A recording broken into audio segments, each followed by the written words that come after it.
I would imagine you guys are all ready since I'm a little bit late. Okay. Well, good afternoon. Thank you all for being here.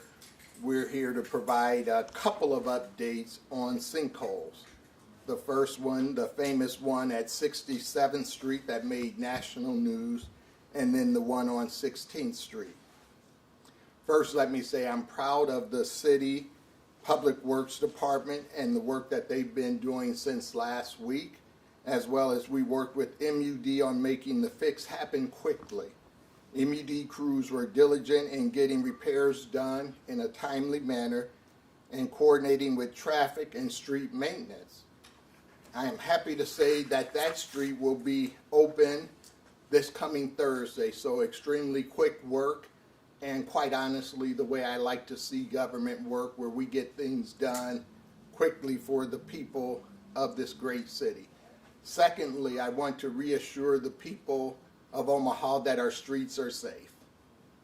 Things happen in cities, and sometimes you have things that you would rather not have happen, but our streets are safe. So no one has to worry about these things happening as they're driving down the street.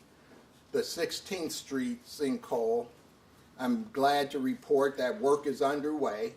We've been working with the owners of the Regis building to be able to coordinate repairs to their building and then the repair of the actual sinkhole.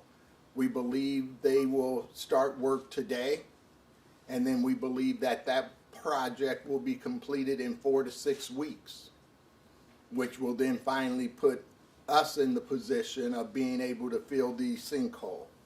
And now I would like to hand it over to Austin Rouser, Assistant Public Works Director and City Engineer.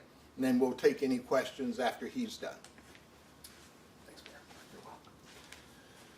Well, good morning. I think I would just reiterate some of the status updates that the mayor gave, just to talk about 67th and Pacific. Obviously, that was a large-scale collapse that we experienced there last week through good coordination with City Public Works, with the Metropolitan Utilities District, and the other utilities in the area. We've come to a really quick repair on that, quicker than we thought. I think we felt like there might be some damage to a duct bank there that was power. That was not the case. They did not need to repair that with Omaha Public Power District, so that helped us to speed the repair timeline up. MUD made their repair very quickly. They turned it over to us last Thursday. We completed filling the hole, and paving crews, I believe, should be on site. Actually, could be on site as we speak. So we expect paving to be completed today. With all concrete pavement, we have to give a couple of days for cure time before we can open that up to traffic. And so later this week, we expect to have that open to all lanes of traffic. And with regards to the downtown sinkhole at 16th and Farnham, as the mayor indicated, a contractor working for the building owner has started work today. They will be in the building working. Primarily their initial phases are inside the building, so we won't see activity outside the building until they get to that phase of their repair project.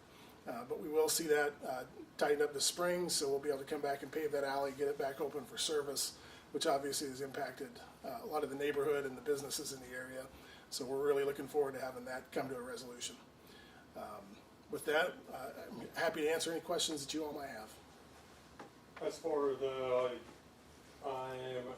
cost on the 16th Street sinkhole and who's paying for what, did you guys get that figured out, or are you guys still like gonna work that out and gonna do that later? The contractor that we are coordinating with now is a private contractor who's working with the private building owner of the building. We are not a party to their contract. The same question for Pacific Street. Pacific Street, so Metropolitan Utilities District has completed their work. The City of Omaha has a contractor that's going to come in and finish our work. There's billing there, and obviously that'll all get sorted out in the end. With the Pacific Street sinkhole, you'd said that kind of comes down to erosion underneath the pavement. Is that something that y'all anticipate happening again, even after repairs over time? We don't expect that to continue. We believe the repairs will put an end to that situation at that location. You guys are both saying that streets are safe, but there were no warning signs before the one on Pacific Street on Tuesday. How can you ensure that any street is safe when drivers are driving on them? Well, I think our position on that has been that, we have a fairly unique set of circumstances here, which really precluded the lack of any kind of warnings ahead of time. So I think it's fairly unique with the proximity of the water main that broke, with the storm sewer that's there in the area as well. So really everything stayed underground for a while.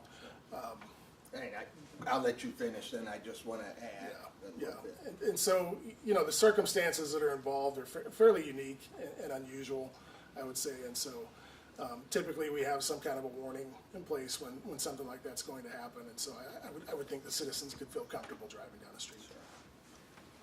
And I would echo what Mr. Rouser said. Obviously, this was a very unique circumstance. And then the second part of that is anytime you have something like this that happens, we are always going to do a review and see what actually led to the collapse of the street, and if there's any precautionary things that we might have to do in order to ensure that this doesn't happen again. But we'll do that review. We'll work with MUD. We'll work with everybody we need to work with to ensure that we do a thorough review of what actually happened.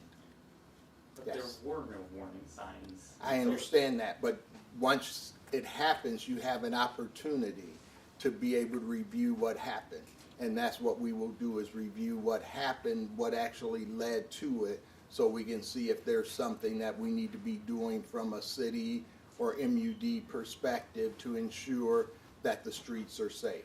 But anything can happen where it's a freak circumstance, and that's what I believe this was. At this point, do you have any update on the cause? No, we don't have any specifics to say that it was the water main or that it was the sewer or anything of that nature, but that's what we're going to do in the aftermath, is look at that and make a determination and see if there's anything that we can do differently in partnership with MUD. You both said that there are times when there are warning signs ahead of sinkholes like this. What would some of those warning signs look like if they were to have occurred? Yeah, we tend to see, settlement is obviously the biggest indicator. If something starts to settle that looks out of place, unnatural, obviously streets move and settlement occurs all the time, but anything that looks to be unnatural with some cracking and some stress associated with it, that's an obvious warning sign. Obviously water that comes to the surface is a good warning sign. We see quite frequently small holes that will develop behind a curb line. That's something that could indicate a subsurface problem. So there's a number of different warning signs that will manifest at the surface. Austin, how many sinkholes would you say there have been during your time with the city? Oh, gosh, I can tell you I did one record review recently, just looking back to the start of 2025. We have in our records about just over 400. We call them cave-ins in our work order type. About 40% of those required barricades. Obviously, there's a huge scale of what problem manifests, but obviously that's the amount of this type of issue that we look at and we investigate. We investigate every one of those very thoroughly to find out what's going on to make sure we don't run into a larger problem. With a sinkhole this size, is something different you guys are backfilling it with, or is it kind of just the same operating of gravel? And We have a specification for backfill. That's in our standard specifications, and that's the material we would use. As far as what has caused these sinkholes, I know, is it a combination? Some of them are MUD's water line breaks, and then also some of them kind of the sewer just kind of erodes and that has kind of collapsed in.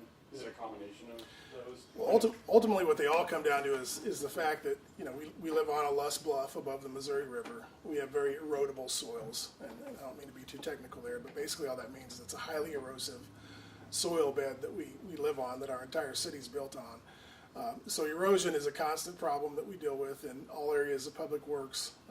It affects how grass grows. It affects all kinds of things in our right-of-way. So we have highly erosive soils. And so to have any of these kinds of sinkholes or cavities that develop underground, all soils that we have are generally susceptible to that. There's a couple other ingredients we need for that. It has to have some kind of a water source, and that water needs a pathway to go somewhere to generate enough velocity to erode the soil away. So those are the factors that come into play, and there's a number of different things that can add water. There's a number of different things that can cause the pathway to form. So just a lot of varying circumstances there. There's a bit of difference in the amount of time that it's taken to address the sinkhole on Pacific and the 16th Street sinkhole, because that one was a year ago. I just kind of wanted to ask why there's a difference in the amount of time that it took to fix each one. Sure, I'll answer that question, and Austin, feel free to add anything you might have as well. One of the things that happened with the 16th Street sinkhole is we were looking at how we could get all of the utility repairs done, and then looking to partner with the building owners. I offered them an opportunity for the city to waterproof their building. They did not want to take that alternative, so they continued to explore options to look at what was best for their building. And so that's a big part of why the process took so long, because they were actually investigating what they needed to do to make sure their building was repaired so this didn't happen again. So just a longer process than I would have liked. And for either of you, what specifically is the work starting today inside the Regis building? Well, that is them repairing that building and looking at making sure that it's waterproofed and doesn't have water coming into the building, which could lead to erosion. Do you want to jump in on that also, that they said they were inside the building today? I can make a few comments about that. Again, it's a private contract that the city's not a party to, and so I can't speak for their full scope. But I know in conversations that I've had with the contractor, they plan on doing a lot of interior cleanup first and some additional exploration on the inside, just to find the full scope of any repairs that they might need to make. Beyond that, I really can't speak too much to the scope of the private contract. Just jumping back to the Pacific Street one, have you guys seen an increase in calls from neighbors who say, I'm worried about this on my street, I see holes, I see, indents? Have you seen an increase in that? Yes. Do you have any data? I don't have any data offhand. I don't. We got 10 from the hotline. 10 came in from the hotline, but 10 came in from And so then what we are going to do is we're going to look at all 10 of those reported incidents to ensure that the street is safe. So we had that discussion this morning.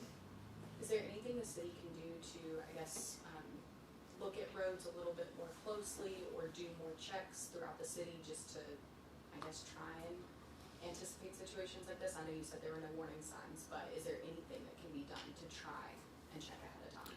yeah, we're certainly, we always strive for continuous improvement in the Public Works Department. We're constantly looking for ways to get better. I think we have made some improvements over the years on this, and we'll continue to seek ways to do that. A lot of that is coordination internally.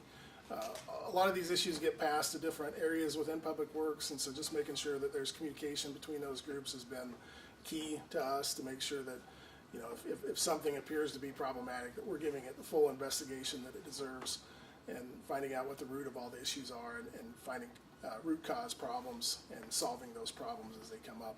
So that's obviously a huge component, is just making sure that we understand all the issues and coordinate those and communicate well internally.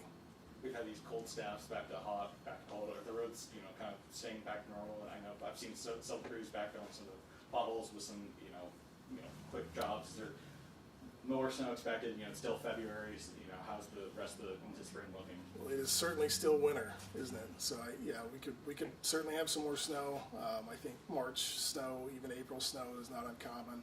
I don't see anything in the forecast. There is some rain coming in this week, which, again, going back to some of those soil issues, once we get saturated soils, we can expect to see some potholes develop. So we'll certainly be on top of that.